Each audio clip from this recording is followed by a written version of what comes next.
ఒక గీతం పాడి మిగతాది కూడా చెప్తాను. వాక్కుతో చేసే పుణ్యాలు 4. సర్వనరేశ బుధాచిత దేవం నిశ్చలధీగతి ప్రేరక దేవం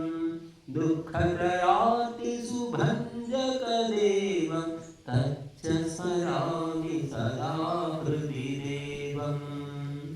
వీరజన ప్రబుధాంకిత దేవం మోహదహన కరుణాలయ దేవం భీకర గర్వ విదారక దేవం తచ్చ స్మరామి సదా హృది దేవం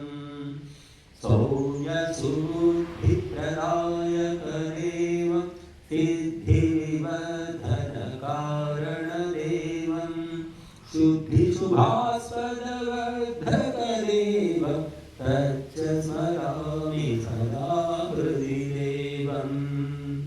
పంచసుయజ్ఞ ప్రచోదక దేవం సుగుణ మహామణిదాయక దేవం ఫణ సమమానవమర్దక దేవం తచ్చ స్మరామి సదా హృది దేవం దారుణ సంస్కృతి తారక దేవం భీకర మారణ భారక దేవం పాప ప్రభావ వినాశన దేవం తచ్చ స్మరామి సదా హృది దేవం అష్టవిభూతి విధాయక దేవం సత్య సముజ్వల తేజిత దేవం ఇష్టఫలోన్నతిదాయక దేవం తచ్చ స్మరామి సదా హృది దేవం